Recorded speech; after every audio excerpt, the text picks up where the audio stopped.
एक व्हिडिओ जो आहे तो रोहित पवार यांनी ट्विट केलेला आहे. आपण रमी खेळत असल्याचं त्यामध्ये म्हटलेलं आहे. काय आपण याकडे कसं बघतात?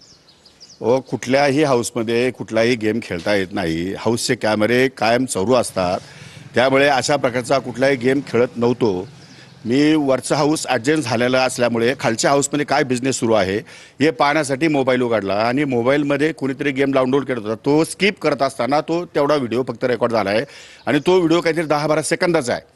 त्याच्यानंतर मी तो स्किप केलेला आहे. स्किप करून नंतर खालच्या हाऊसमधला बिझनेस पाहिलेला आहे किंवा तो खालच्या हाऊसमध्ये मला बिझनेस या ठिकाणी दिसला नाही यूट्यूबवर. मग मी फोन ठेवून दिला आहे आणि बिझनेस कामकाजामध्ये सहभागी झालो आहे.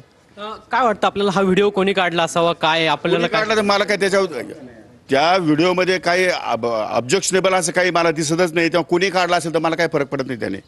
त्यामुळे एखाद्या कुणी सदस्याने काढला असेल किंवा लाईव्ह या ठिकाणी आला असेल कॅमेरेमध्ये तर ते काय फार मोठं म्हणजे चुकीचं काम झालं आहे असं मला अजिबात वाटत नाही.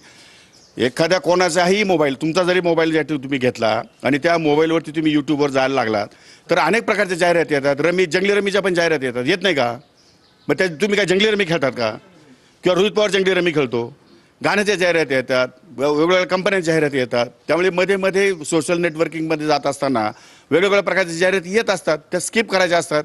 ते स्किप करायला जेवढा वेळ लागतो तेवढाच वेळ लागलेला आहे, बाकी काय त्याच्यात. आपण म्हणतात की जाहिराती येत असतात. आपण देखील सरकारमध्ये आहात, मंत्री आहात. आपल्याला वाटतं की ह्यासारख्या ज्या जुगाराच्या गेम आहेत त्याच्या जाहिरात केल्या जातात, त्यात बॅन करावं म्हणून आपण काही गृहमंत्र्यांना वगैरे सांगणार आहात, मुख्यमंत्र्यांना? 100% या जाहिराती बंद केल्या पाहिजे. या कुठल्याही प्रकारच्या जाहिराती त्यामध्ये येता कामा नये. सोशल नेटवर्कचं जे चॅनल आहे किंवा या ठिकाणी लोकांना जे काही फायदे तोटे या ठिकाणी मिळायचे ते फायदे तोट्याचं योग्य ते विश्लेषण करूनच त्याला लोड झाला पाहिजे आणि या सगळ्या गेमच्या जाहिराती बंद केल्या पाहिजे. आपल्याला काय वाटतं की ह्या कुठेतरी या व्हिडिओमुळे जो आहे तो तेवढा घेऊन आपल्याला काही टार्गेट वगैरे केलं तर विरोधकांकडनं काय?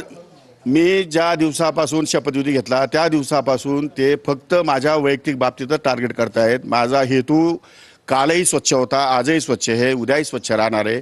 कुठल्याही प्रकारचा चुकीचा निर्णय राज्यातल्या शेतकऱ्यांच्या संदर्भामध्ये अद्याप आयोजक घेतला नाही. एकाही निर्णयावर एकही विरोधी पक्ष, एकही आमदार, एकही मंत्री त्यावरती बोलू शकत नाही. माझं काम सरळ आहे, माझा विचार सरळ आहे. मी राज्यातल्या शेतकऱ्यांसाठी जे जे करता येईल ते करण्यासाठी शासनाच्या मागे लागून माननीय मुख्यमंत्री आणि दोन्ही मुख्यमंत्र्यांच्या मागे लागून या ठिकाणी काम माझं सुरू आहे. त्यामुळे त्यांना कदाचित माझं काम सहन होत नसावं आणि म्हणून नसलेली गोष्ट कसं असतं की एखादा